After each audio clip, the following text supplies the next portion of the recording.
बड़ी खबर आ रही है वो आपको बताएं। बीएसपी विधायकों को जारी किया व्हिप, विधायकों को कांग्रेस के खिलाफ वोटिंग के निर्देश। बीएसपी विधायकों को जारी किया व्हिप, विधायकों को कांग्रेस के खिलाफ वोटिंग के निर्देश। राजस्थान में बीएसपी के निर्वाचित हुए थे 6 विधायक, लेकिन सभी ने बीएसपी छोड़ कर ली थी कांग्रेस ज्वाइन। छोड़कर कांग्रेस ज्वाइन कर ली थी। और अब ये बड़ी खबर आपको बता रहे, बीएसपी विधायकों को जारी किया व्हिप, विधायकों को कांग्रेस के खिलाफ वोटिंग के निर्देश। राजस्थान में बीएसपी के निर्वाचित हुए थे 6 विधायक, लेकिन सभी ने बीएसपी छोड़कर कर ली कांग्रेस ज्वाइन। ऐसे में अब बीएसपी विधायकों को जारी किया गया व्हिप, विधायकों को कांग्रेस के खिलाफ वोटिंग के निर्देश। तो राजस्थान में बीएसपी के निर्वाचित हुए थे 6 विधायक चुनाव के जब परिणाम आए थे तो, लेकिन उसके बाद सभी ने बीएसपी छोड़कर कांग्रेस ज्वाइन कर ली थी, जिसको बड़ी सफलता के तौर पर जरूर देखा गया था। लेकिन अब क्योंकि पल पल राजनीतिक समीकरण बदल रहे हैं और उसमें ये डेवलपमेंट जरूर है। बीएसपी विधायकों को कांग्रेस के खिलाफ वोटिंग के निर्देश। राजस्थान में बीएसपी के निर्वाचित हुए थे 6 विधायक, लेकिन सभी ने बीएसपी छोड़कर कर ली कांग्रेस ज्वाइन। ऐसे में यह खबर अपने आप में काफी बड़ी, बीएसपी विधायकों को जारी किया व्हिप। देखिए, राजस्थान में बहुत कुछ बदल रहा है, जो राजनीति है उसमें भी उठापटक का दौर सा चल रहा है। हालांकि आज बहुत ज्यादा कुछ हुआ नहीं। मुख्यमंत्री ने आज एक बड़ी बैठक की कोरोना को लेकर, जिसमें उन्होंने तमाम दिशा निर्देश दिए और मंत्री रघु शर्मा ने भी बहुत महत्वपूर्ण बातें कही। लेकिन उन सब के बीच अब ये एक राजनीतिक गलियारे से जो खबर सामने आ रही है वो ये कि बीएसपी विधायकों को व्हिप जारी किया गया, जहां पर विधायकों को कांग्रेस के खिलाफ वोट करने के निर्देश दिए गए हैं। राजस्थान में बीएसपी के निर्वाचित हुए थे 6 विधायक, लेकिन सभी ने बीएसपी छोड़कर कर ली कांग्रेस ज्वाइन और अब सभी ने यही कहा था कि वो कांग्रेस के साथ है। बहरहाल अब इसके क्या मायने होंगे और किस तरीके से ये अब, क्योंकि देखिए जो वोटों और जो सीटों का गणित है वो बहुत ही ज्यादा सधा हुआ है। एक भी विधायक अगर 19-20 हो तो बहुत कुछ बदल सकता है राजस्थान की राजनीति में। ये बात हर पार्टी जानती है, ये बात हर दल जानती है। मुख्यमंत्री अशोक गहलोत हालांकि लगातार ये कह रहे हैं कि उनके पास बहुमत है, और बहुमत है तभी बॉडी लैंग्वेज भी ऐसी नजर आती है कि खुद राजभवन पहुंच जाते हैं। और हमारे ब्यूरो चीफ योगेश शर्मा ज्यादा जानकारी के लिए इसी खबर पर हमारे साथ। योगेश जी, ये बड़ी डेवलपमेंट नजर आ रही है, जिन बीएसपी विधायकों ने कांग्रेस ज्वाइन कर ली थी अब व्हिप जारी किया गया और कहा यह जा रहा है कि कांग्रेस के खिलाफ वोटिंग करे। क्या कुछ जानकारी आपके पास, क्या असर पड़ेगा योगेश जी इसका फिलहाल जो राजनीतिक सिनेरियो बना हुआ है उसमें? खुशबू, पूरा परिदृश्य चेंज करने की कोशिश बीएसपी कर रही है और बीएसपी के मंसूबे साफ तौर पर नजर आ रहे हैं। लेकिन यहाँ जो 6 विधायक कांग्रेस पार्टी में शामिल हुए हैं वो बिल्कुल अडिग है और उनका फैसला पहले ही हो चुका था। वो अशोक गहलोत के साथ हैं और उन्होंने निर्णय किया था। राजेंद्र गुड़ा ने साफ तौर पर कहा है कि वो मुख्यमंत्री अशोक गहलोत के प्रति विश्वास जताते हुए कांग्रेस पार्टी में शामिल हुए थे और आज भी अशोक गहलोत के साथ खड़े हैं। तो यहाँ पर एक विरोधाभास की स्थिति पैदा हो गई। एक और लाखन सिंह मीणा जो बसपा विधायक दल के नेता रहे, उनकी अगुवाई में बसपा के 6 विधायक, जिनमें राजेंद्र गुड़ा, जोगेंद्र सिंह अवाना, संदीप यादव, दीपचंद खैरिया, वाजिब अली, इन्होंने कांग्रेस पार्टी ज्वाइन की थी और इसके बाद ही कांग्रेस पार्टी के सदस्य बन गए और कांग्रेस पार्टी के सदस्यों के तहत ही आज एक कांग्रेस के विधायक दल के सदस्य के तौर पर कांग्रेस पार्टी की सदस्य संख्या विधानसभा में इजाफा हो गया और उसी के अनुरूप स्पीकर डॉक्टर सीपी जोशी ने इनके विलय को अनुमति दी। अब विरोध हो रहा है। सतीश मिश्रा व्हीप की बात करें तो व्हीप इन पे कैसे लागू होगा? जब विधायक दल का विलय हो चुका है तो व्हीप का मानने का कोई अर्थ नहीं रह जाता। दूसरी तरफ बीजेपी के विधायक मदन दिलावर ने कोर्ट में याचिका लगाई है। इससे पहले जब गहलोत सरकार थी। योगेश जी, आप लगातार बने रहिए हमारे साथ। तो इस बीच जो बीएसपी नेता है सतीश मिश्रा, उन्होंने क्या कुछ कहा है पहले वो सुनाते और उसके बाद फिर आगे का विश्लेषण आपके साथ। राजस्थान में जो स्थिति है उसमें हम लोगों ने हमने बहुजन समाज पार्टी की तरफ से अपनी नेशनल प्रेसिडेंट की अथॉरिटी जो उन्होंने हमको दी उसके तहत में हमने 6 जो एमएलएज हैं उनको इंडिविजुअली और एक साथ भी दोनों तरीके से और जिसकी कि हमने एक कॉपी माननीय राज्यपाल महोदय को भी दी है, माननीय स्पीकर महोदय को भी भेज दी है, और उसमें हमने ये बातें लिखी हैं। हमने उनसे ये कहा है कि आप बाध्य हैं हमारे विप से, आपका मर्जर नहीं हो सकता, न हुआ है, अगर कागज़ों में करा गया है तो वॉइड है, वो किसी कानून की निगाह में कोई एक्शन नहीं माना जा सकता, इलीगल है, अनकॉन्स्टिट्यूशनल है, इसलिए आपको हमारी विप से बाध्य होना पड़ेगा। और हमने उसमें एक विप भी जारी कर दी है, विप हमने इनक्लोज किए, उसमें विप जारी किए। विप में हमने ये कहा है कि अगर वहाँ पर असेंबली में कोई भी वहाँ पर इस बात का स्ट्रेंथ का होता है या नो कॉन्फिडेंस मोशन होता है या और कोई भी मैटर होता है तो असेंबली सेशन बुला करके तो उसमें आप जो हैं किसी भी तरीके से आप किसी भी प्रकार से कांग्रेस को सपोर्ट नहीं करेंगे। बिल्कुल, तो आपने ये बात सुनी और हमारे साथ हमारी दिल्ली ब्यूरो चीफ अदिति नागर भी जुड़ गई हैं ज्यादा जानकारी के लिए। अदिति, सियासी संग्राम में ये एक नया पेंच आ गया है और अब बहुजन समाज पार्टी ने व्हिप जारी किया है। साफ कहा जा रहा है कि बहुजन समाज पार्टी मतलब कि बसपा का विलय नहीं हुआ है कांग्रेस में, मतलब जो विधायक है अब उन पर कार्रवाई भी कर सकती है। क्या कुछ जानकारी आपके पास अदिति, सबसे पहले ये बताएं।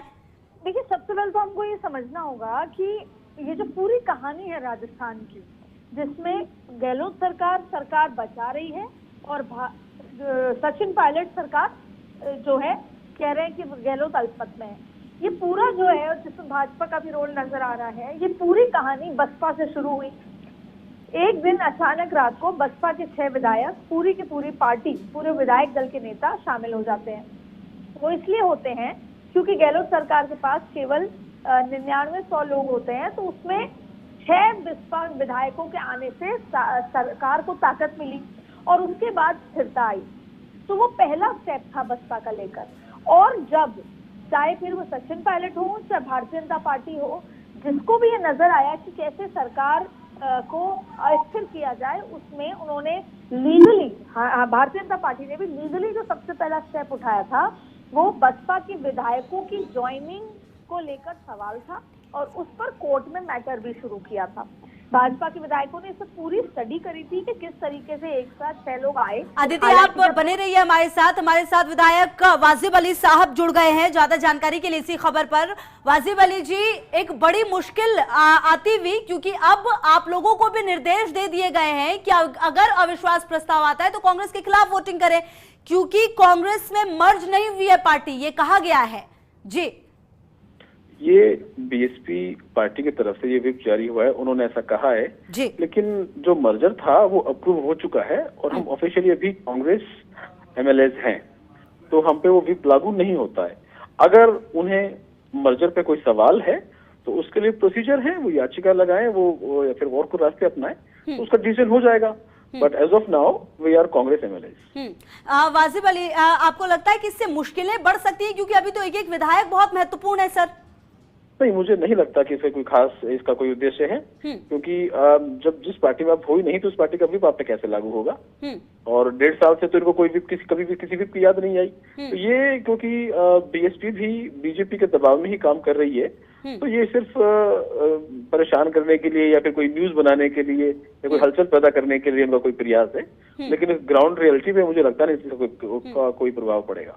वाजिब अली साहब, ये भी कहा जा रहा है कि मामले को लेकर हाईकोर्ट भी जाया जा सकता है, मतलब ये कानूनी पेचीदगी और बढ़ सकती है, जैसे कि अभी फिलहाल सारे मामले जो हैं हाईकोर्ट सुप्रीम कोर्ट में पड़े हुए हैं। बिल्कुल, वो स्वतंत्र है अपने ऑप्शंस को एक्सरसाइज करने के लिए। और मर्जर हुआ है, लॉफुली हुआ है, हमने भी एक्सपर्ट्स की राय ली है, तो कहीं इसमें कहीं कोई वैसा दम नहीं है। 10th शेड्यूल के अकॉर्डिंगली ही मर्जर हुआ है, सब कुछ नियम के तहत हुआ है, तो इसमें कहीं कोई परेशानी वाली बात नहीं। तो आप लोगों को किसी तरह की तैयारी करने की जरूरत नहीं है इसके लिए, ऐसा आप कह रहे हैं, मतलब कोई दिक्कत नहीं है इससे फिलहाल पार्टी? जी हम बिल्कुल मानते हैं कि इसमें कोई दिक्कत नहीं है। अगर कोर्ट में या कहीं और ही जाएगा तो हम अपना पक्ष रखेंगे। जी बिल्कुल। चलिए, तो कहीं ना कहीं परेशान करने की कोशिश की जा रही है वाजिब अली साहब, ये आप कह रहे हैं? हाँ, मतलब बेफालतू की बातें निकाल के कुछ प्रेशर पॉलिटिक्स बीजेपी के प्रेशर में आके ये सब कदम उठा रही है। नहीं तो इस बात में अगर कोई दम होता तो वो 1.5 साल, इन बात 1 साल हो गया मर्जर हुए ऑलमोस्ट, तब से उन्होंने कुछ भी नहीं किया। बिल्कुल वाजी अली साहब, मेरा आखिरी सवाल आपसे यही है कि एक तरफ मुख्यमंत्री अशोक गहलोत लगातार जैसे कि राजभवन भी गए थे और वहां पर भी उन्होंने ये कहा था कि भाई हम अगर विधानसभा सत्र बुला रहे हैं मतलब साफ है कि हमारे पास बहुमत है। उनकी बॉडी लैंग्वेज भी यही बताती है कि उनके पास बहुमत है, लेकिन कहीं ना कहीं अगर इस तरह के दाव पेच होंगे तो मुश्किलें निश्चित तौर पर बढ़ती हुई दिख रही है वाजी अली साहब। ये सब कुछ बीजेपी के द्वारा षड्यंत्र के तहत ये सारे काम किए जा रहे हैं और ये पहली बार ऐसा हो रहा है कि मुख्यमंत्री खुद कह रहा है कि साहब मेरे पास बहुमत है, हमें आप सत्र बुलाने दीजिए, हमें अपना काम करने दीजिए। लेकिन जिस तरीके से ये सारा प्रकरण चल रहा है वो दुनिया भी समझ चुकी है कि एक चलती हुई सरकार को जो कोरोना पैंडेमिक के अंदर इतना अच्छा काम जिसने किया, आम लोगों तक राहत पहले भी पहुंचाई, अब भी पहुंचाई जा रही है। मैनेजमेंट बहुत अच्छा रहा, भिलवाड़े मॉडल की पूरी दुनिया में तारीफ हुई, मोदी जी ने खुद ने तारीफ की। तो एक इतनी अच्छी सरकार, चलती हुई सरकार को अस्थिर करने की जो कोशिश हो रही है ये जनता देख रही है और जनता डेफिनेटली आने वाले वक्त में उनको जवाब देगी इस बात का। चलिए, बहुत बहुत शुक्रिया वाजी अली साहब आपका इन तमाम जानकारियों के लिए। और हमारे साथ राजेंद्र गुढ़ा जुड़ गए हैं ज्यादा जानकारी के लिए, बातचीत करने के लिए। राजेंद्र गुढ़ा साहब, ये कहा जा रहा है कि पार्टी का विलय नहीं हुआ है कांग्रेस में और अब व्हिप दे दिया गया है, क्या कहेंगे? सबसे पहले तो आपका रिएक्शन इस पे जो व्हिप आया है। देखिए, ये विधानमंडल के अंदर, विधानसभा के अंदर बसपा के 6 के 6 विधायकों ने विलय कर दिया और राष्ट्रवादी वाली कोर्ट का मामला है, कोर्ट में चल रहा है और यदि विधानसभा में चल रहा है, मैं इसके ऊपर कोई टिप्पणी नहीं करना चाहता। टिप्पणी नहीं कर सकते, लेकिन सर इस पे कोई रिएक्शन तो जरूर देंगे कि आप तमाम जो राजनीतिक स्थितियां चल रही हैं गुढ़ा साहब, उसके बीच ये कितना इम्पोर्टेंट हो जाता है।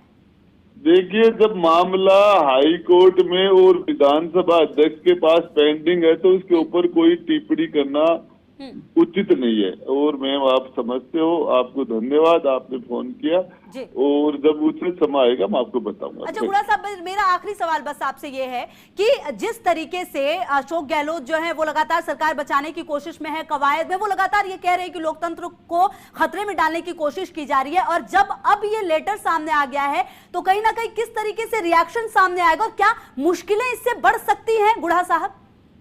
नहीं, ऐसा कुछ भी नहीं है। देखिए, आपको बताऊं, ये पूरे के पूरे दल ने मर्ज किया है, पूरे के पूरे दल ने, और इसके अंदर जो सारी की सारी जो प्रक्रिया है वो विधानसभा स्पीकर के और हाई कोर्ट के अंदर चल रही है, तो इसके ऊपर कोई भी टिप्पणी करना ठीक नहीं होगा। चलिए, बहुत बहुत शुक्रिया आपका इन तमाम जानकारियों के लिए। राजेंद्र गुढ़ा साहब बहुत ज्यादा नहीं बोले, लेकिन उनका ये कहना है कि बहुत ज्यादा टिप्पणी करना सही नहीं होगा, लेकिन किसी तरह की दिक्कत नहीं है। लगातार जो है हमारे ब्यूरो चीफ योगेश जी भी और अदिति भी हमारे साथ जुड़े हुए हैं और उनसे भी हम बातचीत करेंगे, क्योंकि ये बड़ा डेवलपमेंट जरूर रहा है।